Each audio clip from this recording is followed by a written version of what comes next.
Good afternoon. Welcome to the Mobility for All Lunch and Learn.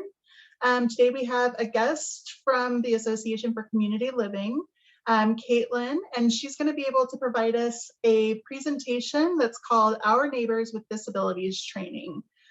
This will be an interactive presentation, so if you have questions, please put them in the chat or raise your hand. We want this to be kind of guided by you all. And also, Caitlin has a presentation that she's going to be sharing. So we're going to go ahead and get started. We will be recording this presentation so that we can share with people after the fact. So if you have to hop off early to get back to work or anything, we'll be able to share the remainder of it with you. And without further ado, I just want to thank Caitlin for taking the time today to share this information with our community. And I'll go ahead and turn it over to you, Caitlin. Thanks, Angel. Hi, everyone. I'm Caitlin Looney. I'm with the Association for Community Living. We are the ARC serving Boulder and Broomfield counties. Lots of words to say. We provide advocacy for people with disabilities. So I'm going to go ahead and share my screen. I basically use my PowerPoint-like index cards for my mental notes. So I might oscillate back and forth between sharing screen and looking at all of you. All right. Hopefully this goes well. We go. All right, so a little bit about my background. Actually, I'm going to pause just for a minute. If I click a button, I can see some of your faces. That makes me feel less like I'm just talking to myself. Okay. So a little bit about my background. I've worked with people with intellectual developmental disabilities for almost 20 years now. I've worked in practically every format that you can work with people with disabilities. There was a time in my life I did job training at Home Depot for people with disabilities, and that was like two of my favorite things, like power tools and hanging out with people with disabilities. I've also been a mental health therapist, worked in early intervention, worked in recreation, day habilitation for people with disabilities. So like the list goes on, and I have a lot of stories that I can share. And now I find myself doing training at the ACL, and a lot of my training, because of my mental health background, a lot of my training really does kind of lean into psychoeducation, because I think that that's really where it's at for all of us, that if we're not learning about ourselves while we're learning about others, it's not going to do any good. So you might notice that theme as I go along. All right. And this is my place where I remind myself to make the about 20 disclaimers that I have. I'm all about self-care. Some of what I'm saying today, there's not, any really awful stories in this particular material today. But when we're talking about people and we're talking about hardships and suffering, I think those of us, especially working in human service, can forget to take care of ourselves. So as I go along, if you feel comfortable being on camera, cool. If you don't, cool. I won't be giving any official breaks, but please interrupt me and just pay attention to your body and your thoughts. And if you're like, wow, that really upset me, then it's okay to just go take care of yourself. So just a reminder for self-care. I made notes about my notes to make to you. I thrive on being interrupted. So if you feel drawn to and you agree or disagree or have a story, please interrupt and let me know what you're thinking. I think when we make it more of a discussion, we can make it more relevant and guide the conversation in that direction. I'm okay if we don't even get to 3 of the PowerPoint slides, as long as this feels useful for all of you today. I might, when I oscillate between my shared screen and not, just be aware some people, it's like flashing lights can kind of make you dizzy. So I'll let you know. I'll say I'm going to stop share. Now I'm going to reshare. I hear myself doing it already. So if I talk too fast, I'm just a fast talker. I just want to get it all out. But you can ask me to slow down. You can use your reacts to ask me to slow down. I want to make this as useful for you as possible.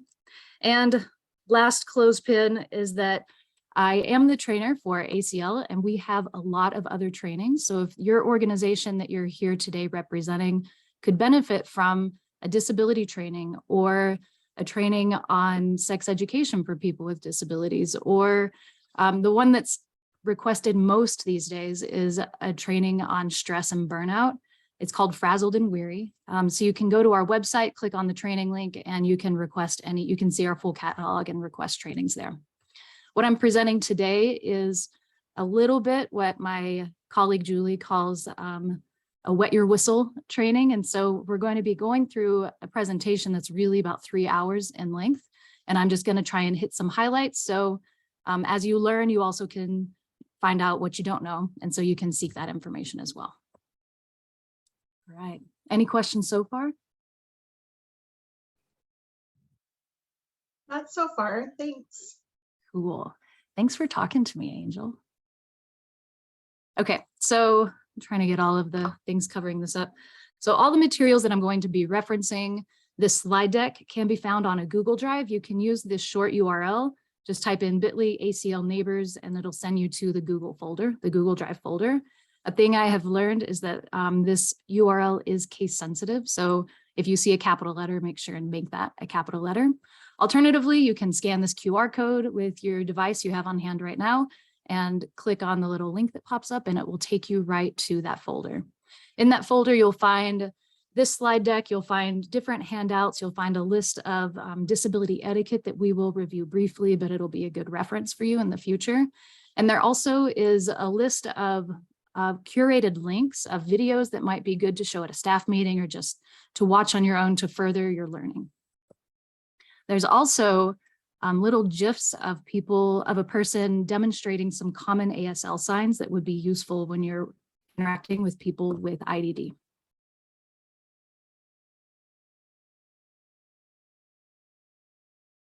All right, so that was all the clothespins. And now I'll tell you a little more about the ACL. We are the ARC serving Boulder and Broomfield counties. We engage in direct advocacy with people with disabilities, but our overarching hope is that we are building inclusive communities and enhancing the lives of people with IDD. We do that through different means. We do provide individual direct advocacy, non-legal advocacy. We provide training like this one and much longer ones if you're into it. And then we engage in systems advocacy and general support for systems, for our community, for organizations, for individuals. And whenever we talk about advocacy, people tend to kind of glaze over, and we know that advocate can be used in a lot of different ways. So if you find yourself confused about what we mean, you can just think that we are a human rights advocacy organization. If somebody thinks that their rights have been violated or been taken away from them, or if they simply don't understand their rights, the ACL is where they come. We do provide advocacy through the lifespan. So from the moment a child is born until the end of life, we put it in two different categories. Our children or school-based advocacy is for children who are receiving special ed, or if they think that maybe they could be supported from receiving special ed. We do put priority on children that have had diagnoses of IDD, but whenever they are in Boulder Valley School District or St. Vrain Valley School District, we'll talk to them and see if we can help regardless. And then we provide advocacy for adults. It's a little more strict with our criteria on advocacy for adults, that the person does need to have a diagnosis that meets the definition of an intellectual developmental disability. Many times, for example, when people are coming out of incarceration, out of the jail, they may not yet have that diagnosis, and we can point them in the right direction and towards our local disability service provider to get them in that eligibility and intake line.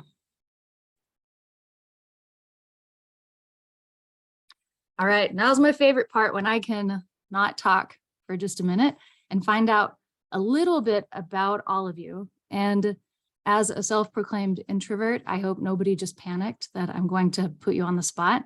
I hope that you don't feel put on the spot.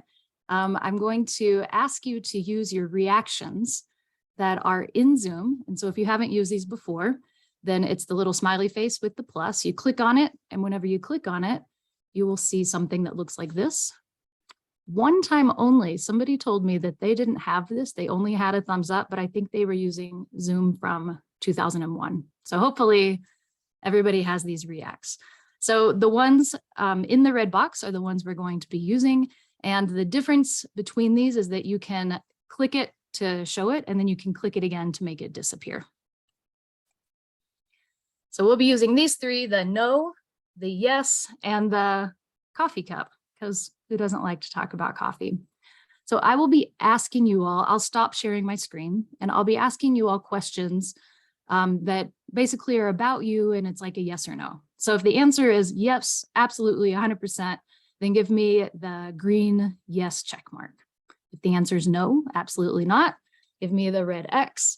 And if the answer is I'm not sure, or sometimes, or I wasn't really paying attention, I don't know what she just asked, then you can click the coffee cup. I will now stop sharing my screen so I can see all of your reactions. All right. Okay, so we're going to start with the test question just to make sure that everybody has now found their reacts and knows how to use them. So answer this question about yourself. I know my own name. This is so fun to see. It's like a video game on my computer screen. Okay, so I think we're like everyone has had their coffee or tea. People do know their own name. Okay, so now click it again and you can make it go away.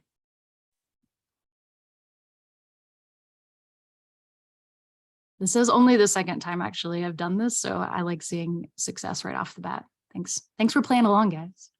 Okay, so now I have some other questions. Answer this question for yourself. I know someone who has a disability.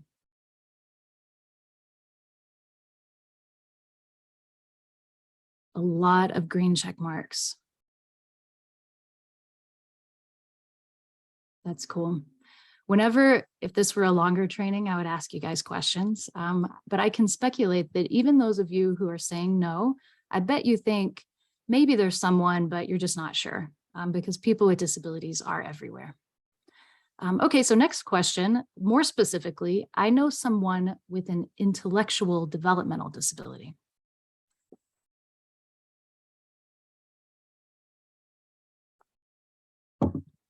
Cool, so this is good information for me that a lot of people here even know what an intellectual developmental disability is, and that it's different from the larger umbrella of disability. We're going to talk about that in more detail as I get further along in the presentation. Okay, now the most important question of all, answer this question about yourself. I am amazing at karaoke. I really like to design any opportunity to talk about karaoke. So this is like, I'm abusing my power here.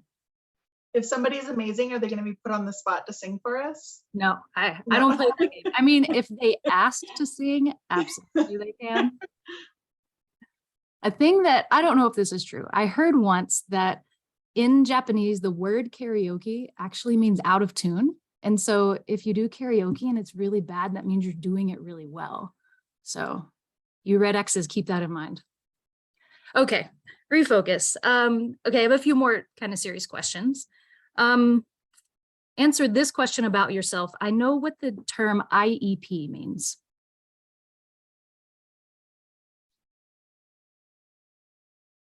Cool, this is a little more of a mixed bag. IEP is Individualized Education Plan. For those of you who did have red X's, it's if you're identified as qualifying for special ed in school, it's the plan that you get. We throw around a lot of jargon, so this is my way to kind of assess who is in the room with us and how much jargon should I explain. Okay, answer these questions just so we can kind of see who is in the room. I work for a human service organization. You can define that as broadly as you need to for your answer.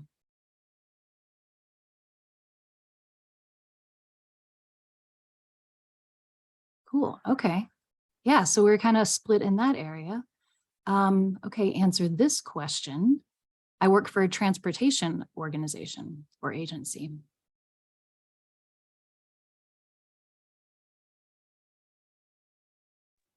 Even if it's as a volunteer? What was the question? Oh, that if it will apply if it's as a volunteer? Yes, volunteer as well. Yeah. Thanks for asking. I'm kind of oriented towards my job right now. Okay, this is cool. So it looks like there's people here that work in human services and work in transportation. And I imagine some of you might even consider your organization to be both, since humans do use transportation. Okay, I have a couple more questions. Answer this. I work for a disability organization.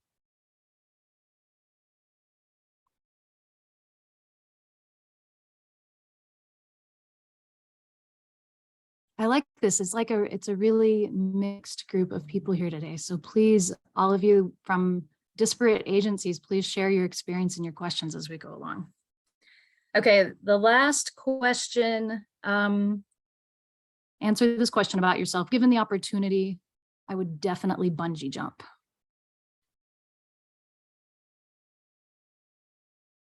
Even though I'm a sensation seeker, I think I'm a no on this one too, guys. Just, if something goes wrong, there's nothing you can do about it.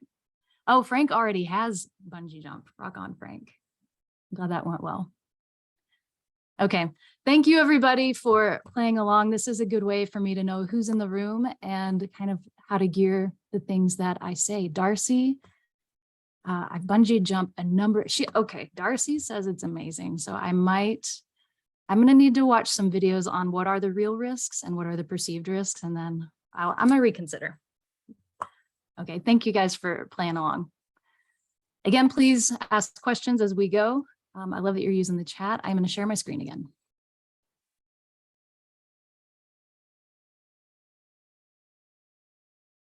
Okay, so many boxes to close. All right, here we go. So surprisingly now, 18 minutes in, we'll get to the agenda of what I'm hoping to talk with you about today. This presentation I have is actually, it's like 180 slides or something, some madness. And it's just so that I kind of can show you what I have time to tell you and then let you know the other things that we don't have time that you can reach out for more training on. So this is the full agenda or learning plan.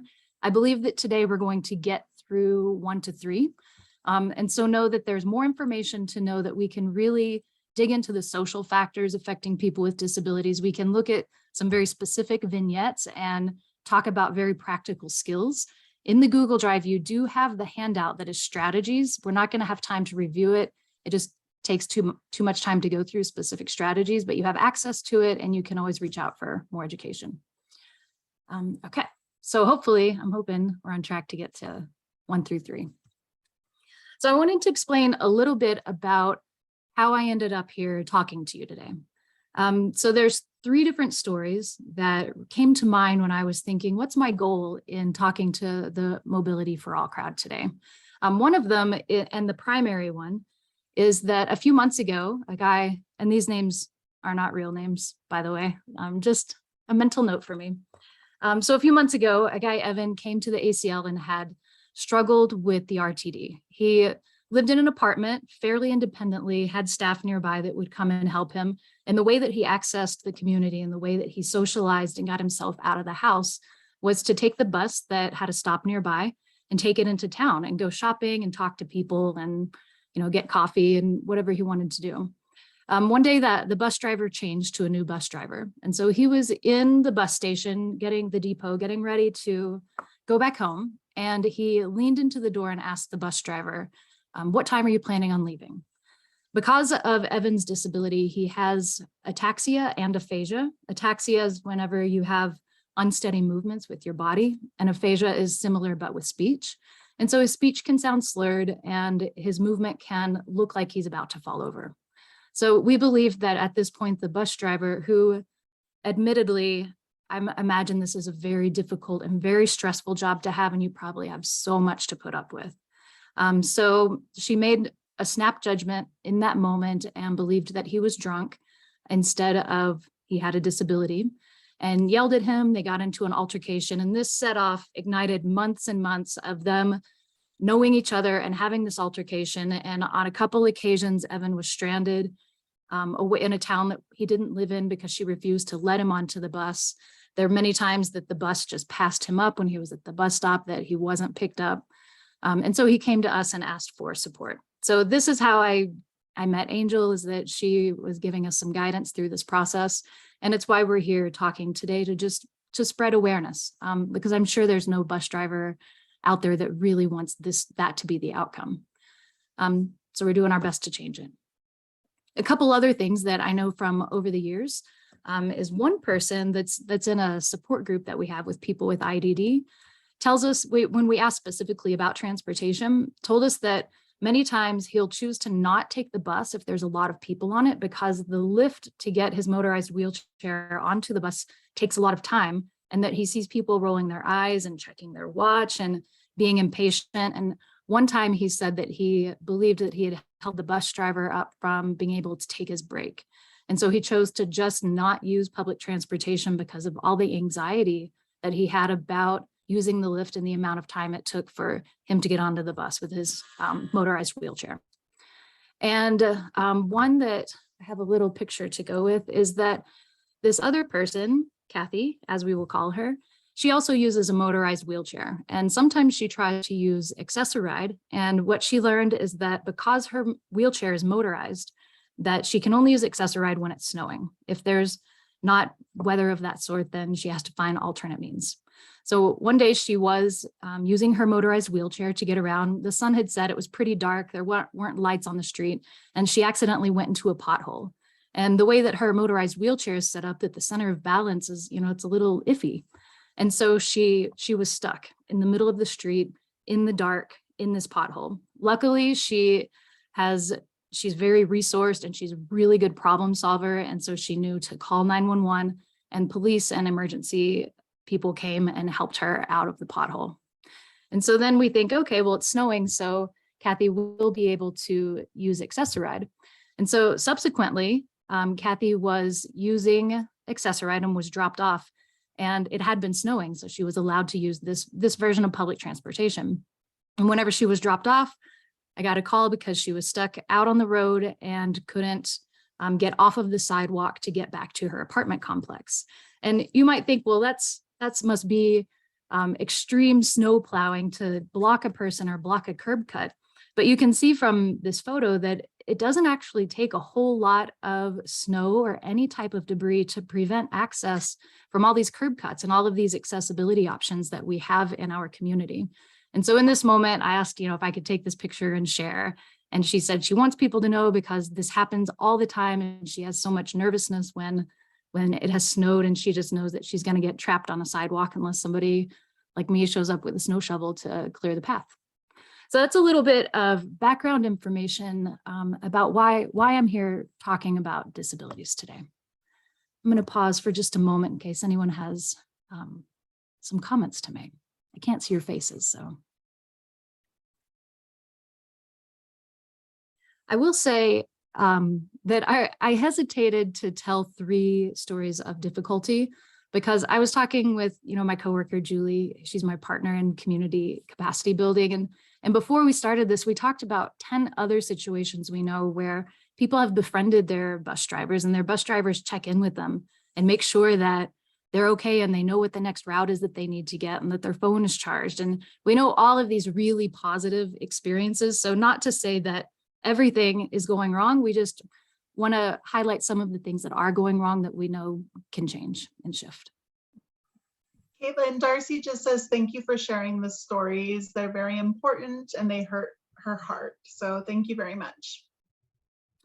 Thanks for that reminder too, Darcy. Sometimes I get in the mode of, presenting and I forget like there's the real feeling. It gave me a chill to hear that.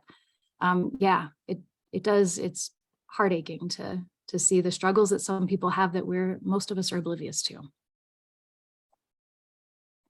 Okay, so as we proceed, I want to kind of establish a baseline of just some basic tools of respect that those of us in the disability field, I think we just kind of take it as like the air we breathe. It's just something we know to do. But it is a skill set and one that I've learned over decades. So I want to take a few moments to explain more didactically what tools of respect might look like for interacting with people with intellectual disabilities. Primarily, and this honestly is most important for those of us who work in the disability agency, is to remember privacy. Those of us who work in human services are very aware of all of the legal ramifications and rules and regs around confidentiality. You can't say this particular information, but you can say it to that person, but you can't say it to this person. You can't say these two things together. It's madness. But I think whenever we get so far into these rules, what we forget is about the dignity and privacy of the person. So even if we're just legally allowed under the rules of confidentiality to share stories about people, we should always check in with those people first and ask if it's okay for us to share this information, and remember their privacy, and remember this is their real life. This isn't just a case on a file on your computer, that this is really somebody's intimate story, and to be careful and make sure that we're sharing the information because it's productive too, and not just because it's a fun story to tell. So as we proceed, if you are reminded of people that you know or other stories, please remember to tell the story in a way that respects that person's dignity and privacy. I really could talk for a whole hour about language. This is a reminder of how our words actually do impact other people and actually do change the world. Whenever I first learned the model called person first language, I'll talk more about that. I went from saying something like, I worked with an autistic boy today.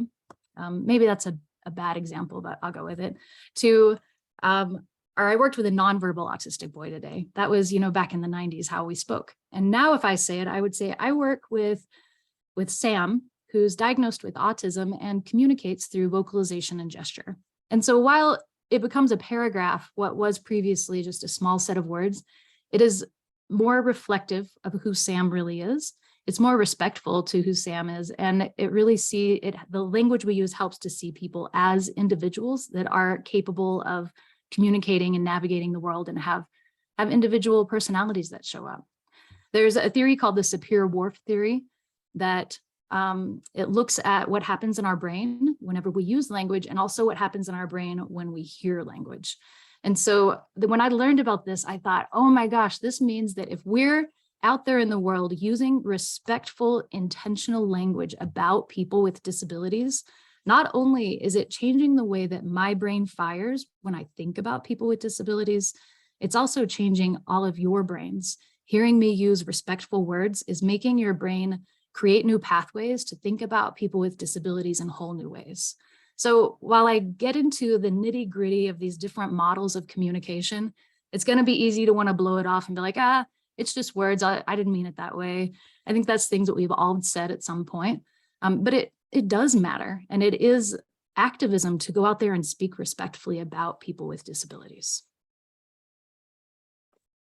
So there's two models. The example I just gave, you'll hear why it was a bad example, but I was using person first language. That was the model of communication that really built up in the 90s as a response to a lot of pejorative terms about people with disabilities. So people with disabilities started to promote the idea of, I'm a person first and I have a disability second. So we could see people as the individual. So that changed from disabled person to a person who has a disability. That's the basics, not going too far of what person first language is.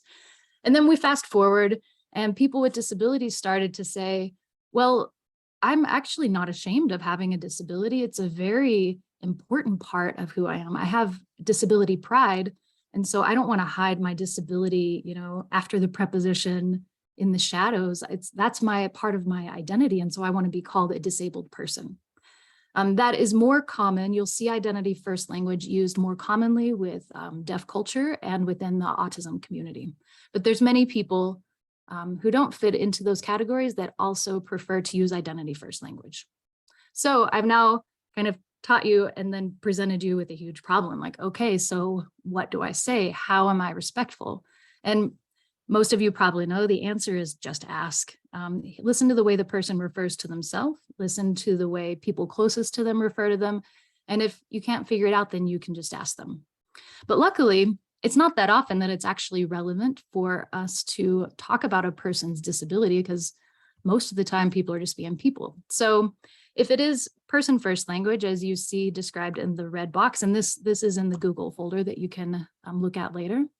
So if it is person first language, or if it's identity first language that this person is subscribing to, there's an overlapping language of respect that we can use regardless of what model of language the person prefers. I'm going to zoom in on that. So these statements here in this box are things that when I've asked people, I've run some focus groups about language.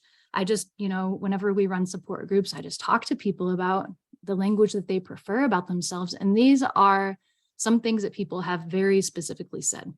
They're like, why are you talking about my disability? Just use my name. I want you to see my humanity. I don't want you to try to fix me.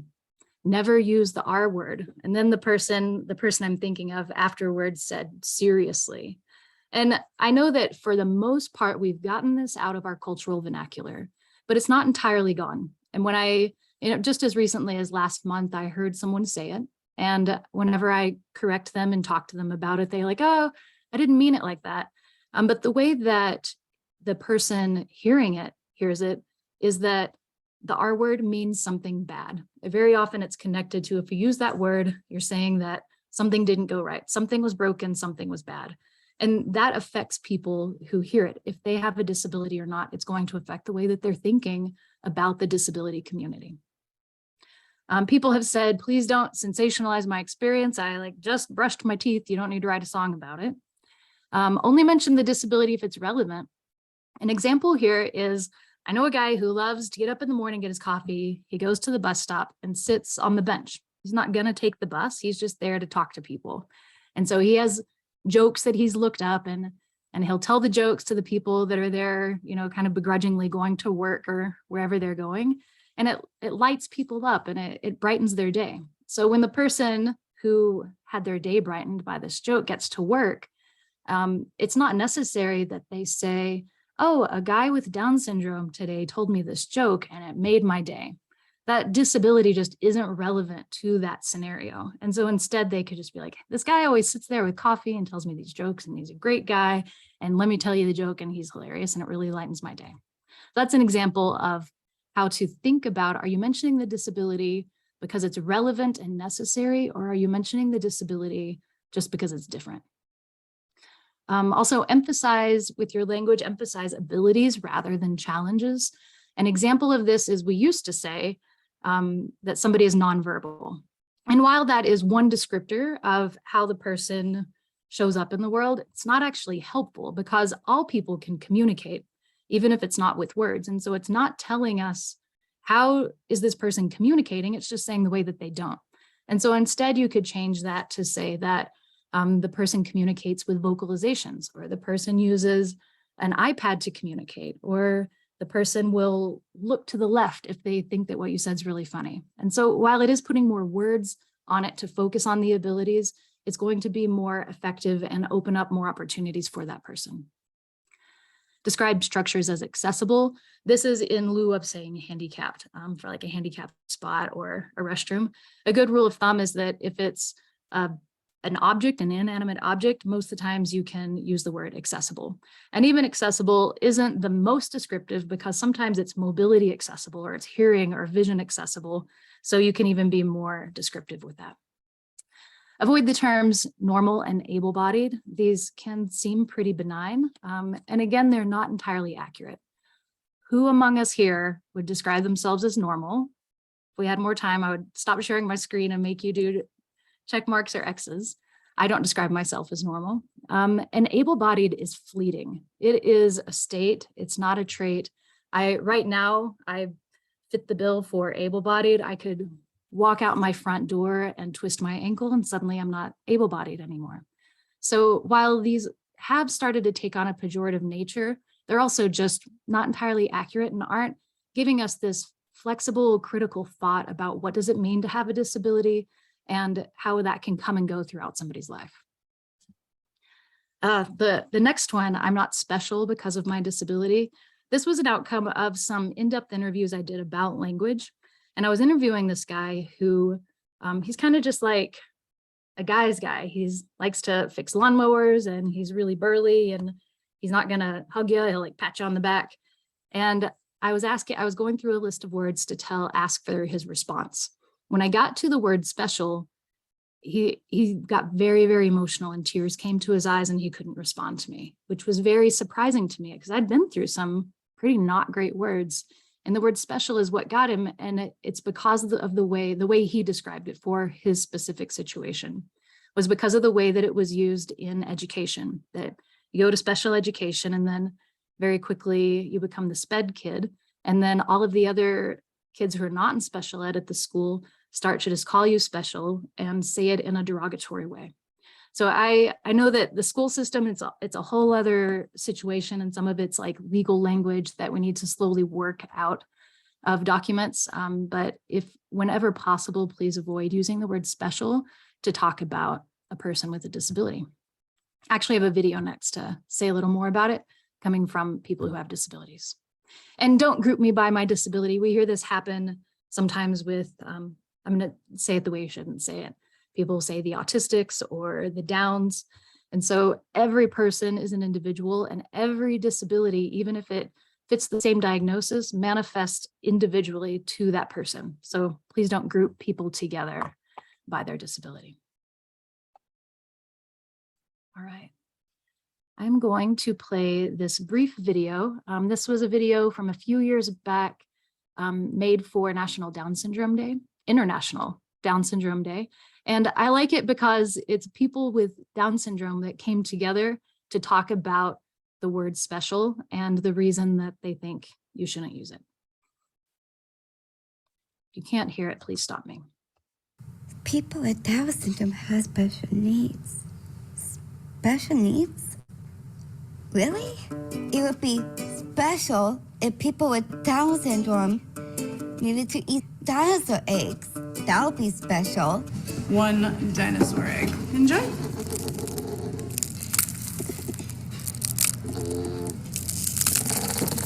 I think you were totally right about Lindsay.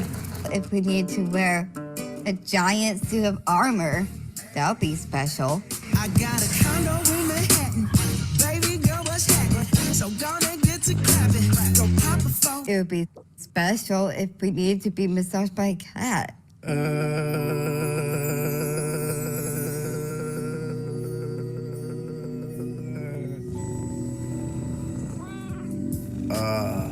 If we needed to be woken up by celebrity. Wakey, wakey, eggs and bakey. Where are you? You may know me from Scrubs or Office Space. A few darker flicks, The Rock, Platoon, Wall Street. Funny story, I played Ben. Get out. My bad. That would be special. But what we really need is education, jobs, and opportunities, friends, and some love, just like everybody else. Are these needs special?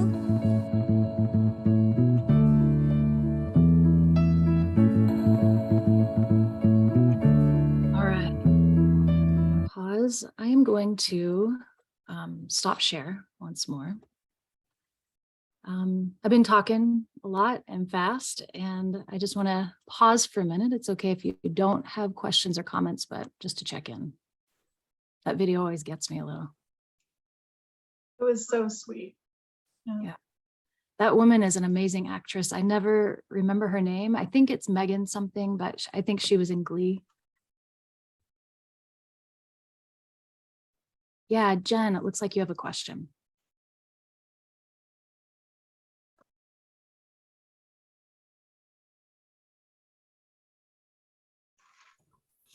Sorry, couldn't get the mute up. It's more of a comment. Like, I have had lots of bad experiences with snow and my power chair. So I didn't go out when it snows.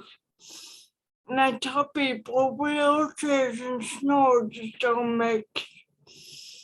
And then now they're trying to change that and make things like snow cleats and all, but really the problem, like you said, is plowing, because they put it in places that restrict us in wheelchairs.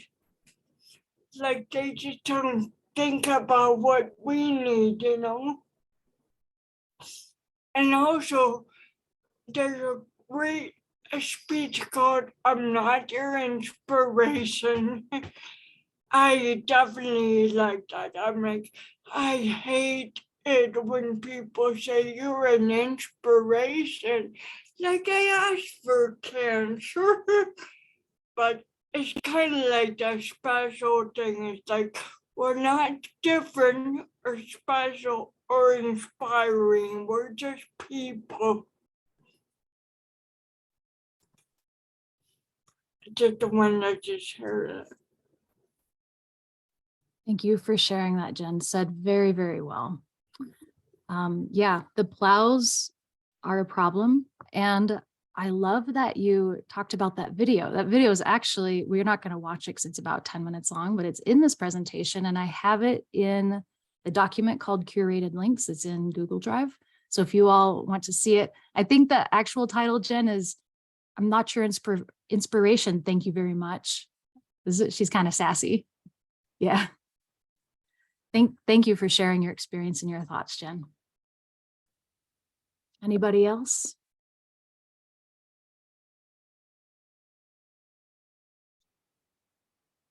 All right, please interrupt me. The clock is never my friend. So we have about 18 minutes left. So I'm going to see what we can get through and please interrupt me again. I think discussion is where the learning's at. So.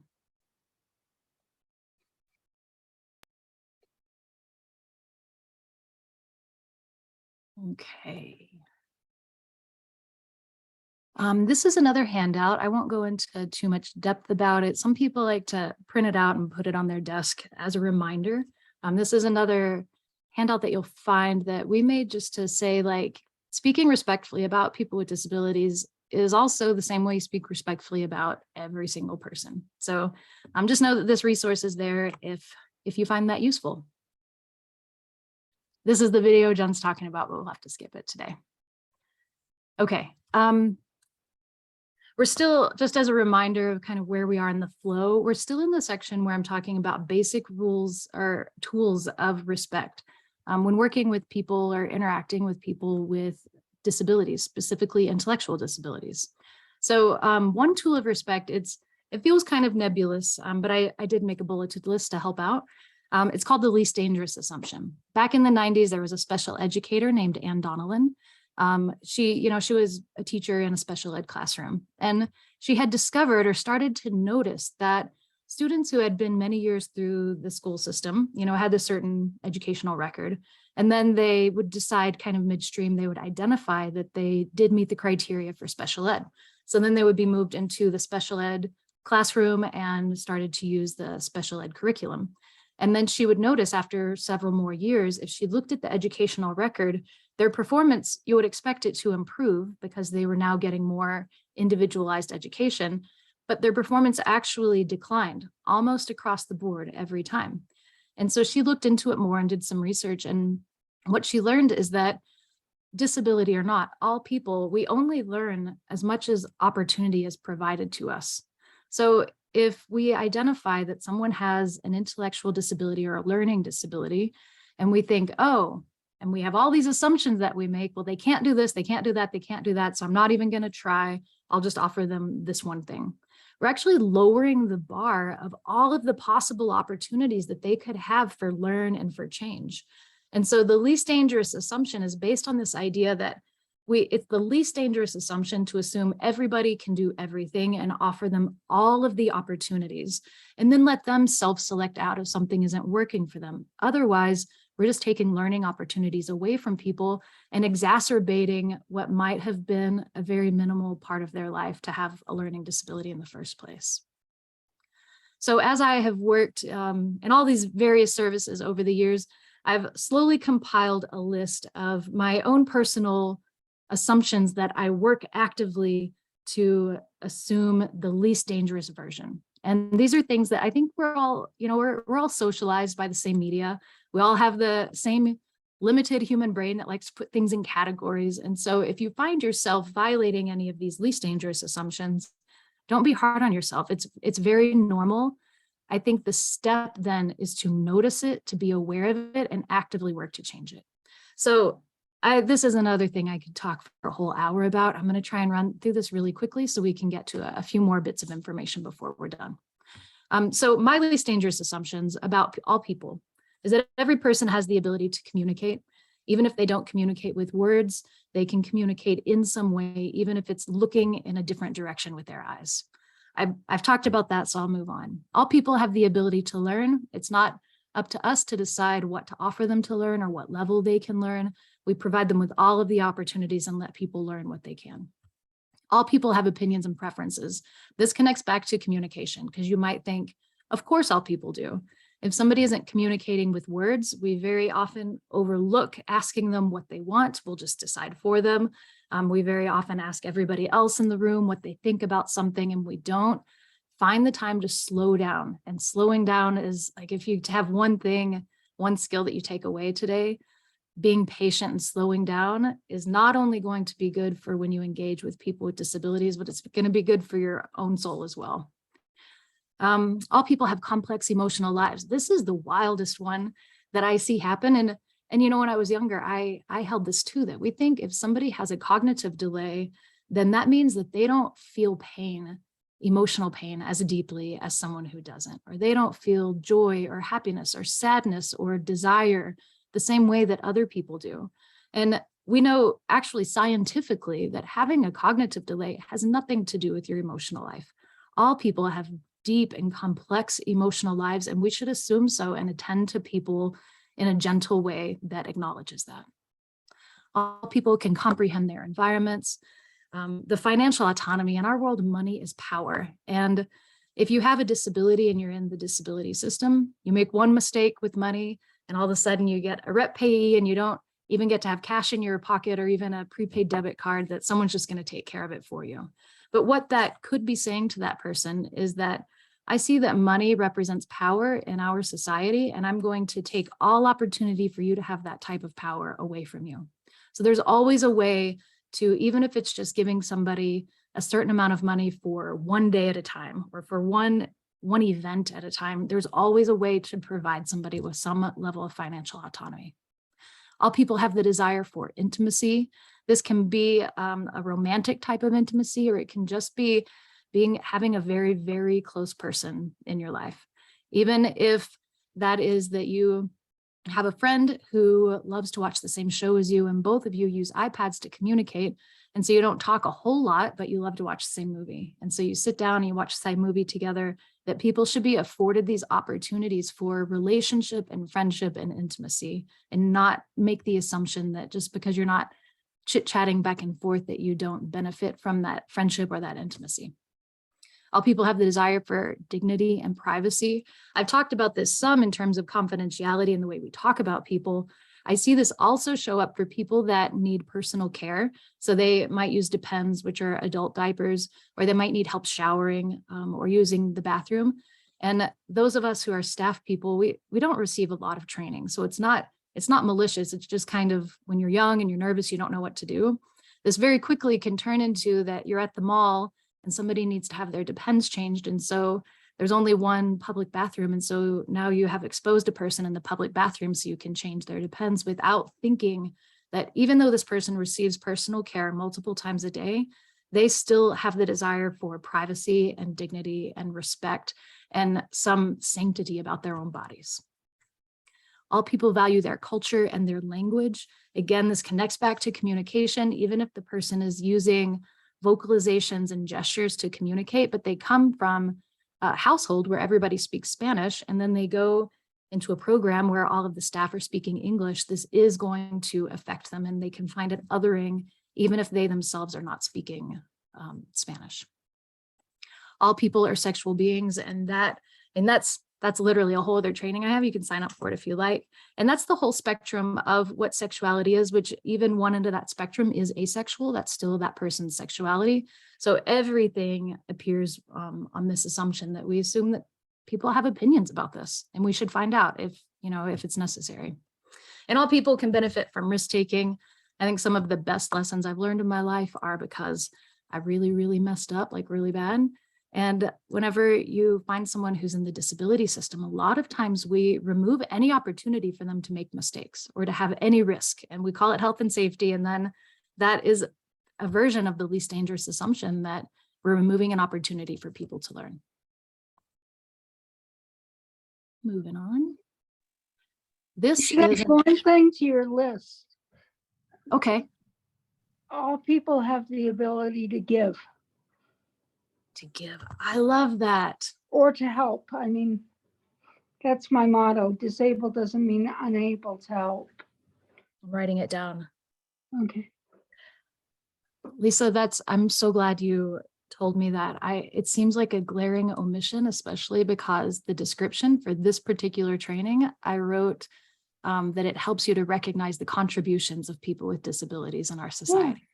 So thank you for that. That's what I love about this list. It's alive. It has shifted and changed, and people give me that feedback. Okay, I wrote it down and put a star. That means it'll happen. All right, 8 minutes. We're doing this, people. I'm going to share my screen again. This is another video that we're not going to watch. It's Carly Fleshman is a woman who is diagnosed with autism, and they thought that she basically had no thoughts or opinions or anything to say until one day when she was about 10 years old and she happened to be near a keyboard and started to type. And now she's like giving interviews on Jimmy Kimmel and has written a couple books.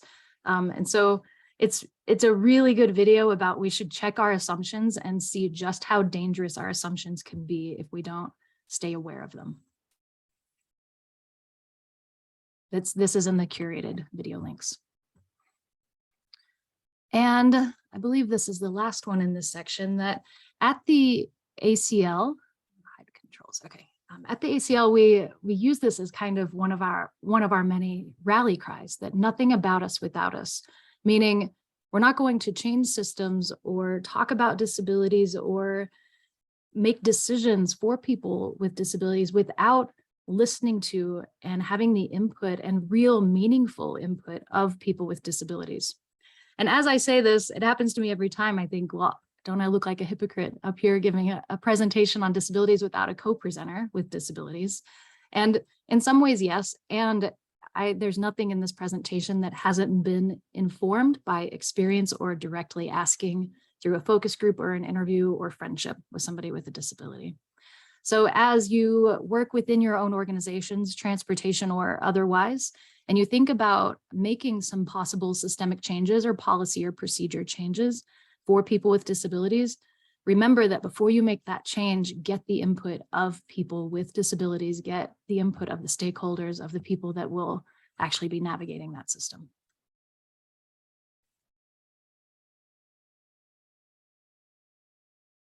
All right, so this next section, we have 6 minutes left, so I'm not going to dive in too quickly. I'm just going to highlight some of the handouts that you can go look at. This next section, it has this infographic. You'll have access to this when you get into the Google Drive. I'm going to zoom in on it, that it looks at developmental disability as this overarching umbrella term. And then underneath that is where intellectual developmental disability actually occurs. And I think lack of understanding of this is probably where, in the example of Evan and the bus driver who thought that he was drunk, it's probably not having awareness of this that did lead her to profile him as under the influence of a substance, rather than somebody that just needs a little bit of my time to navigate the bus system. So whenever you do look at this infographic, you'll see that developmental disabilities are in 3 categories: just physical, just cognitive, or the overlap. And the overlap, I think, is where people can get confused and almost freeze because they don't know what to do. I'm going to go back. I'm trying to shortcut this for the sake of time. It's important to note about a developmental disability that if it is cognitive or if it's physical or if it's both, the term development in this particular diagnosis is referring to that there was something that interrupted what would have been the flow of development for that person before the end of adolescence. And I say the end of adolescence because depending upon what funding source or what government entity is talking about it, they'll put a different age on it. So like the school system, it's 21. In Colorado, they say before you turn 22. Some places say 18. Some places say, well, if you're a male, it's 24. If you're a female, it's 21. We know psychologically that really it's about 24 for almost everyone, but every person is different. Their brain development's different. So the word developmental disability just means that something changed in that period of your life whenever you were developing and learning. And that can be something that happened before you were born, or it can be after you were born, before you became an adult. Clicked the wrong way. So I also in this handout, you'll see that it explains or it gives some examples of what these different types of disabilities might be. So being born with just a physical developmental disability might be like being born with a visual impairment. Being born with just a cognitive disability could be that you were born with learning disabilities.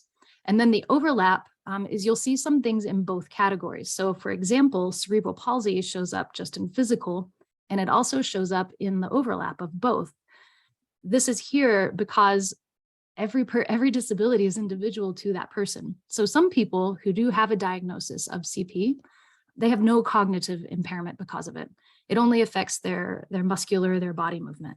And this is where the difference between a speech delay, and again, this relates to that story of Evan and the bus, that the difference between a speech delay and a language delay is that a language delay is actually about your comprehension of either receptive or expressive communication and trying to figure out how to use it. A speech delay just means that the muscles in your body aren't quite cooperating with how complicated our language is, and it takes your muscles a lot longer to get that word out. And it might sound slurred or it might be hard to understand, but it does not indicate a cognitive delay necessarily.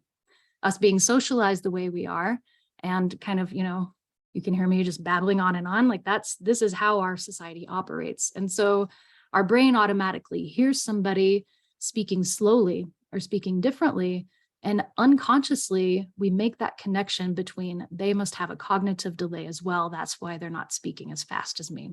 They've done studies even just in the pacing of speech that the faster someone speaks, the more likely that an audience member will rate them as highly intelligent, even if you're still speaking just as articulately, but speaking slowly.